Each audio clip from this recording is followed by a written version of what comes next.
Hello नमस्कार, तुम्हा सर्वांचं माझ्या चॅनलमध्ये स्वागत आहे। तर मित्रांनो, आज मी निघाली आहे तुळजापूर आई भवानीचं दर्शन करण्यासाठी आणि तुळजापुरात लग्नानंतर पहिल्यांदा माझ्या मुलीची भेट होईल, तर तिला भेटण्यासाठी मी खूप आतुराने उत्सुक आहे। तर तुम्ही सर्वांनी या आधीच्या व्हिडिओमध्ये पाहिलात माझ्या मुलीच्या सासरी झालेले कार्यक्रम, जसे की गोंधळ पूजा, सत्यनारायण पूजा, लग्नानंतरचे फनी गेम। तर आज तीही तुळजापूरला येण्यासाठी निघाली आहे लग्नानंतर खूप दिवसांनी आणि पहिल्यांदा मुलीशी भेट होईल। तर फायनली आता मी तुळजापुरात पोहोचलो, फ्रेश झालो। तर चला आता आईचं दर्शन करून येऊया। मंदिराच्या बाहेर अशी छोटी छोटी दुकानं आहेत, तर तिथं तुम्हाला आईची ओटी, हळदी, कुंकू आणि प्रसाद मिळेल। आणि समोर तुम्ही पाहू शकता, हे आहे तुळजापुरातील तुळजाभवानी आईच्या मंदिराचं मुख्य द्वार।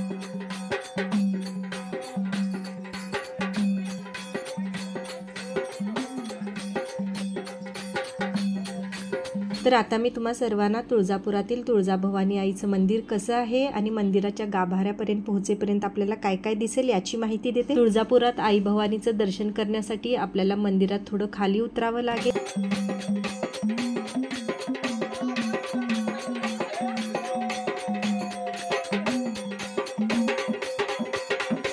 तर तुम्हाला इथं दिसतच असेल, उजव्या हाताला हिरव्या रंगाचं कापड लावलं आहे, तर तिथं आहे गोमुख तीर्थ। तर या तीर्थामध्ये तुम्ही स्नान करू शकता। तर तुम्हालाही तुळजापुरात तुळजाभवानी आईचं दर्शन करण्यासाठी यायचं असेल तर तुम्हाला पहिले सोलापूरला यावं लागेल। सोलापूरहून तुळजापूर 1 तासाच्या दूरीवर आहे। तर भवानी आईच्या कृपेनं माझ्या मुलीचा विवाह तर अगदी आनंदात आणि व्यवस्थित पार पडला, म्हणून आईला धन्यवाद करण्यासाठी आणि आईचा आशीर्वाद घेण्यासाठी तुळजापूरला मला यायचंच होतं।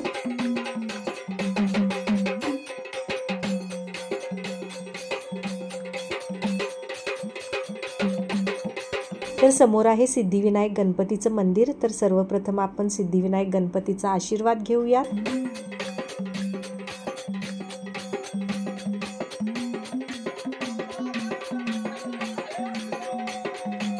अजून थोड्याशा पायऱ्या उतरल्यानंतर आपल्याला दिसत आहे तुळजाभवानी आईच्या मंदिराचं मुख्य शिखर। तर तुम्ही इथं पाहू शकता, थोडी गर्दी आहे, तर आपल्याला दर्शन करण्यासाठी लाईन मध्ये उभं राहावं लागेल।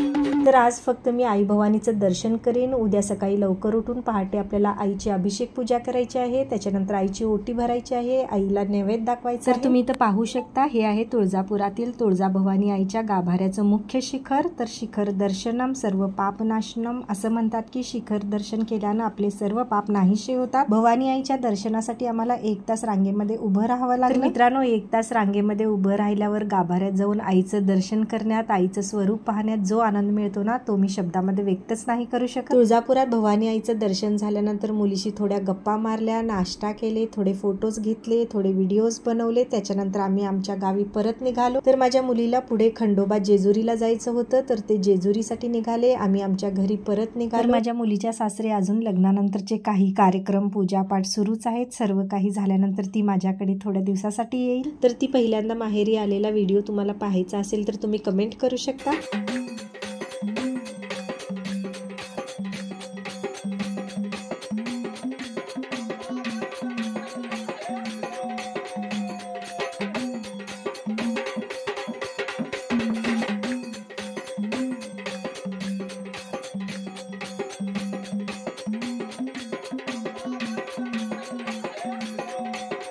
तर तुम्हाला माहीतच असेल, जेजुरीमध्ये खंडोबाचं दर्शन करण्यासाठी नवीन नवरीला उचलून घेऊन जावं लागतं। तर तुम्ही इथं पाहू शकता, माझ्या जावई बापूंनी माझ्या मुलीला उचललं आणि जेजुरीच्या पायऱ्या चढून खंडोबाचं दर्शन केलं।